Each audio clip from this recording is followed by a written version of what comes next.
할렐루야. 9월 15일 오늘도 하나님의 말씀이 우리의 삶에 등불이 되어 그 빛 가운데 거하는 거룩하고 복된 삶이 되시기를 주의 이름으로 축복합니다. 에스겔 37장입니다. 에스겔 37장 1절입니다. 여호와께서 권능으로 내게 임하시고 그 영으로 나를 데리고 가서 골짜기 가운데 두셨는데 거기 뼈가 가득하더라. 아멘. 우리가 성경을 좀 이해하려면 고대 근동, 고대 문명을 좀 보면 좋습니다. 아수르, 바벨론, 페르시아 이 제국들 또한 이집트. 우리가 성지순례를 간다고 하면 이스라엘만 가는 것이 아니라 이스라엘뿐만 아니라 그리스, 터키 그리고 이집트 그리고 요르단 이런 데를 쭉 가봅니다. 가보는 이유가 있습니다. 가보면 그렇구나. 이집트 지금 그렇게 잘 사는 나는 아니지만 이집트에 가서 피라미드 하나만 봐도 그냥 함성이 나온다는 거예요. 와, 그렇구나. 이스라엘 사람들이 왜 이렇게 애굽을 의지하는가? 문제가 생기고 어려움이 생기면 왜 이렇게 애굽을 의지했을까? 피라미드 하나만 봐도요, 그냥 그렇구나 그런 거예요. 왜 이스라엘 백성들이 바벨론의 포로로 끌려갔을까? 바벨론이 얼마나 대단한 나라였을까? EBS나 여러 가지 다큐멘터리 이 바벨론의 문화를 보면요, 이들은 사막에다가 그 당시 지금 568년 BC입니다. 지금으로 말하면 2500년, 600년 전에 이 문명 속에서 사막에다가 광야 같은 그런 사막에다가 공중 정원을 만들었다는 겁니다. 물을 끌어다가 거기에다가 오아시스를 자기들이 인간의 힘으로 거기에다가 위대한 궁전을 만들어 놓은 거예요. 그런 문명을 보며 바라볼 때 이스라엘 백성들은 그 가나안 땅에 살면서 우물 하나 파가지고 그 우물을 가지고 그들은 먹고 살았습니다. 양을 쳤습니다. 물 하나가 없으면요, 그들은 그 물로 인하여서 서로 다투고 싸우고 그러한 모습이었습니다. 예루살렘 성 해봤자 5만 명 정도 사는 그러한 인구밖에 되지 않는 성입니다. 그러한 문명을 보다가 바벨론이라는 대제국을 보게 되는 겁니다. 사막을 지나 도대체 여기에 누가 살까 했는데요, 그 사막 그곳에 위대한 공중 정원을 만들어 놓고 거기에서 정말로 자기들은 꿈꾸지 못했던 그런 환상적인 마치 천국과 같은 그런 모습을 보게 되는 겁니다. 그럴 때 포로로 끌려갔던 그들이지만 그 바벨론 제국을 보면서 그냥 한마디 합니다. 중국의 자금성을 갔을 때에 느꼈던 게 그거예요. 조선에서 사신들을 보내어서 중국을 갔다 온 사람들이 한마디 하는 거죠. 중국은 다르더라고요. 명나라, 청나라는 다르더라고요. 조선이라는 이 궁을 보다가 자금성을 딱 보는 순간 그냥 남경 마찬가지죠. 그런 큰 나라들을 보고 나서 자기들 나라를 보니까 이것은 너무 부족하기 그지없는 거예요. 에스겔도 마찬가지였을 겁니다. 그도 눈으로 보았습니다. 귀로 듣습니다. 그는 바벨론에 끌려와서 포로 생활을 쭉 해 나가면서 자신들의 민족과 이 바벨론 민족을 비교해 보면서 그도 많은 걸 보았을 겁니다. 지금 고국의 형편, 고국의 상황, 이스라엘 족속의 지금 모습을 보면서 무슨 생각을 했을까? 하나님께서 그런 에스겔에게 두 가지 환상을 보여줍니다. 1절에 보니까 권능으로 내게 임하시고 그 영으로 나를 데리고 가서 골짜기 가운데 두셨는데 거기 뼈가 가득하더라. 지금 이스라엘 형편, 포로민들의 형편은 다 뼈가 같습니다. 근데 이 뼈가 참 애잔하죠. 2절입니다. 나를 그 뼈 사방으로 지나가게 하시기로 본즉 그 골짜기 지면에 뼈가 심이 많고 아주 말랐더라. 에스겔이 바라본 상황은 골짜기 지면에 뼈가 심이 많고 아주 말랐더라. 심이 뼈가 많았고 아주 말랐더라. 그냥 해골만 있는 거죠. 뼈만 있는 거죠. 이러한 어쩌면 공동묘지 같은 그런 골짜기를 보게 됩니다. 그냥 묘지를 본 게 아니고 그 묘지 밖으로 나와 있는 뼈들이요. 누구도 그 시신들을 매장도 못하였던 그러한 모습이요. 그래서 시신들을 골짜기에다 다 내다 버렸고 그 내다 버린 뼈들이 다 말라 비틀어진 모습들이요. 이 뼈들은 참혹했을 겁니다. 에스겔은 그 뼈들을 보면서 눈물이 났을 겁니다. 아, 소생 불가능이구나. 우리의 형편, 우리의 처지, 우리의 모습은 완전히 초토화되었구나. 이제는 끝이구나. 더 이상 회복 불능이구나. 그런데 하나님께서 그에게 이렇게 말씀하시죠. 3절이요. 그가 내게 이르시되 인자야 이 뼈들이 능히 살 수 있겠느냐 하시기로 내가 대답하되 주 여호와여 주께서 아시나이다. 아멘. 하나님께서 이 에스겔에게 이 뼈들을 보게 하신 이유가 있죠. 때로는 우리를 절망으로 가게 하는 이유가 있죠. 때로는 하나님께서 우리에게 실패를 경험하게 하는 이유가 있죠. 하나님이 우리에게 문제를 바라보게 하신 이유가 있죠. 그 문제 속에서 너 뭐 볼 거야? 라고 하는 거죠. 우리는 현실을 보면 그 현실을 너무 믿습니다. 내 눈으로 보았기 때문에, 내 귀로 들었기 때문에 우리는 그 현실에 빠져드는 경우가 참 많습니다. 그럴 때 하나님은 우리의 믿음을 테스트하시는 거죠. 에스겔아, 너 뭐가 보이니? 예, 심히 마른 뼈가 보입니다. 근데 하나님은 그에게 말씀하신다니까요. 인자야, 에스겔아, 이 뼈들이 능히 살 수 있겠니? 말이 됩니까? 말이 돼요. 이게 말이 되냐 이거예요. 에스겔도 알고 하나님도 아십니다. 이 뼈들이 능히 살 수 있겠느냐? 그러면 이렇게 나와야 합니다. 아니요, 못 살아요. 끝났습니다. 죽었습니다. 말라버렸습니다. 이것은 똑똑한 사람입니다. 지혜로운 사람입니다. 그래서 우리는 세상을 바라보면서 내 환경과 상황을 바라보면서 이렇게 말합니다. 아니요, 안 돼요.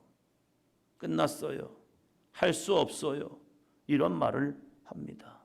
그럼 우리는 이렇게 말합니다. 아, 당신 맞았습니다. 당신 맞았어요. 우리가 신앙생활할 때에도 이러한 경우를 만나게 됩니다. 우리가 어떠한 믿음으로 나아가다 보면 이러한 현실을 만나게 돼요. 마른 뼈, 능히 살 수 없는 뼈. 이제는 모든 것이 끝났다라고 하는 거예요. 그런데 하나님은 에스겔에게 그걸 묻고 있어요. 인자야, 이 뼈들이 능히 살 수 있겠느냐? 하나님은 오늘도 저에게, 여러분에게 이러한 질문을 하실 겁니다. 내가 어떠한 믿음의 도전을 하고 어떠한 영적인 도전을 할 때에 그 현실을 바라보면서 이게 가능하겠니? 이게 가능하겠니? 할 수 있겠니? 이러한 질문이요. 그럴 때 우리는 당연히 나오는 고백이 있죠.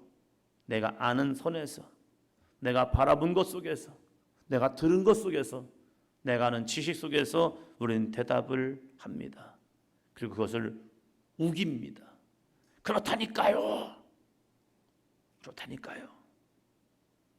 하나님이 그런데 우리에게 원하시는 대답이 있어요. 하나님은 정답을 원하지 않아요. 하나님은 우리에게 믿음의 답을 요구하시는 거예요. 정답은 누구나 할 수 있습니다. 그러나 믿음의 말은 믿음 있는 사람만 할 수 있습니다. 우리가 신앙생활하면서 하나님이 원하시는 우리의 답이 있습니다. 현실을 보면서, 상황을 보면서 하나님께 하는 답, 이것을 하나님은 말합니다. 믿음이 없다. 그러나 현실 속에서 하나님의 살아계심과 역사하심을 바라보면서 하는 대답, 이것을 믿음의 대답이라고 말합니다.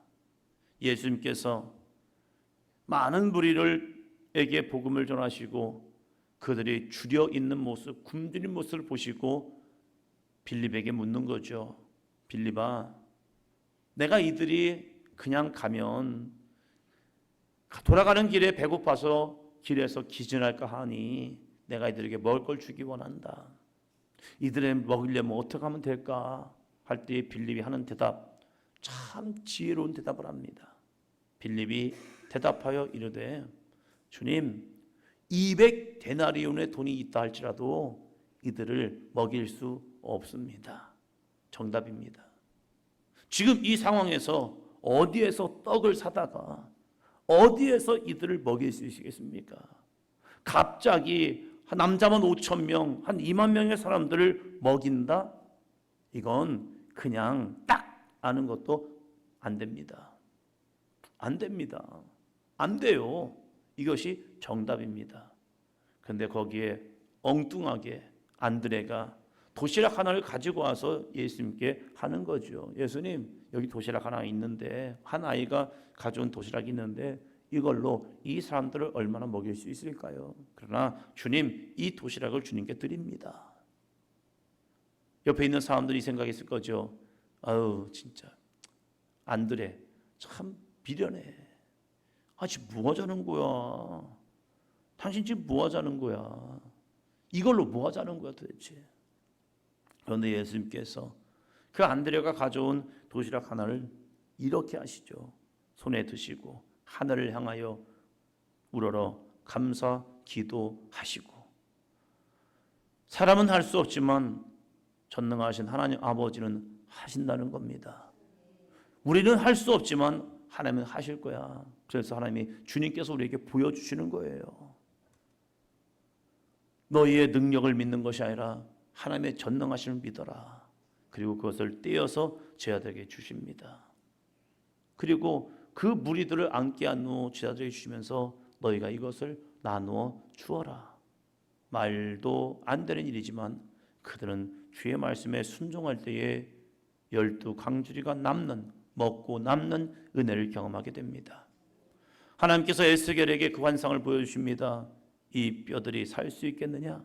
그럴 때에 이 에스겔의 위대한 고백입니다. 같이 합니다. 주 여호와여, 따라하십니다. 주 여호와여, 주께서 하시나이다. 이게 무슨 고백입니까? 하나님의 주권을 인정하는 겁니다. 나는 몰라요, 주님이 아셔요, 이게 말이 아니에요.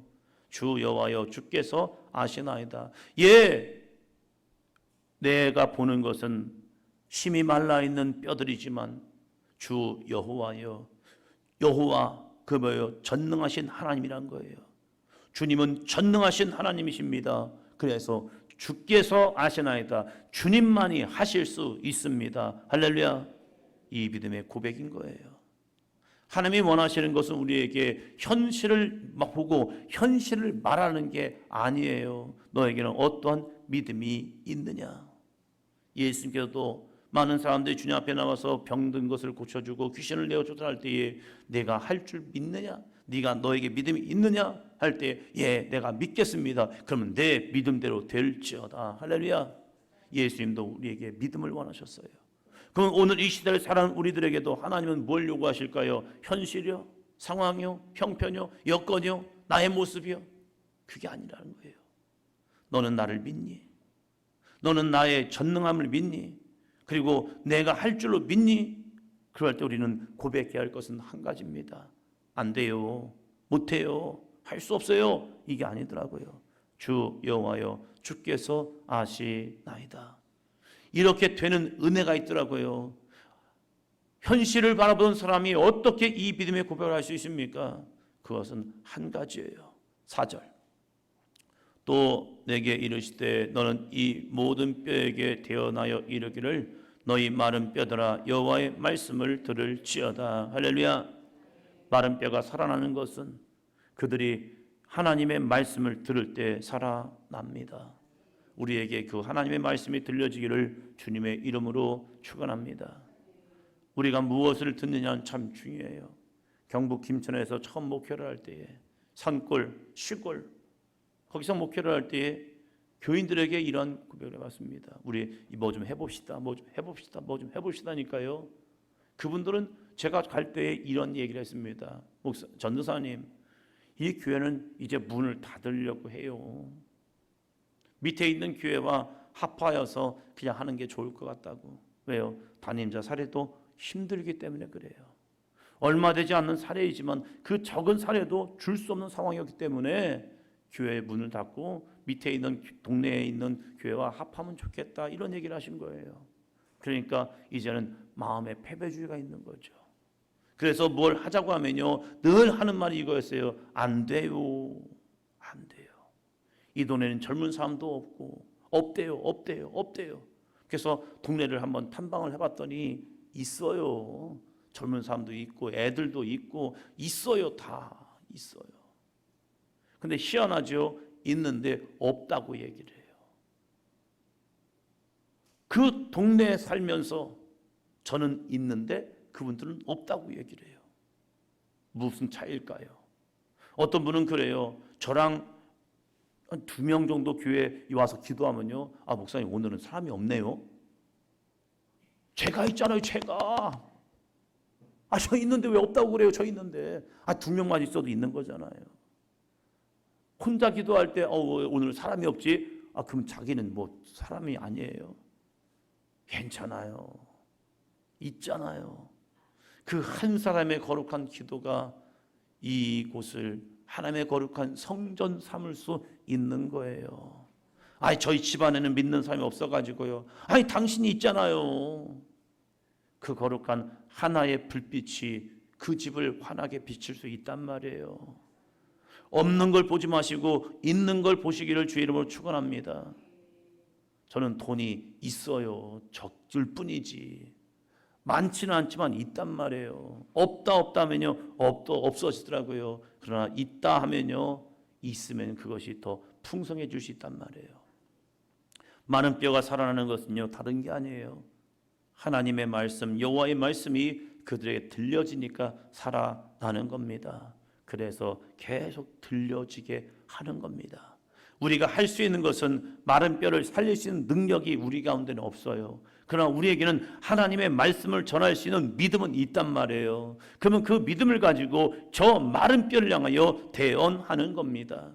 내 심령에게 선포하는 겁니다. 내 영혼에게 선포하는 겁니다. 내 육신에게 선포하는 겁니다. 할렐루야. 다른 뼈가 아니라 내 뼈에게 향하여 선포하시기를 주의 이름으로 축원합니다. 내가 살아나야 해요.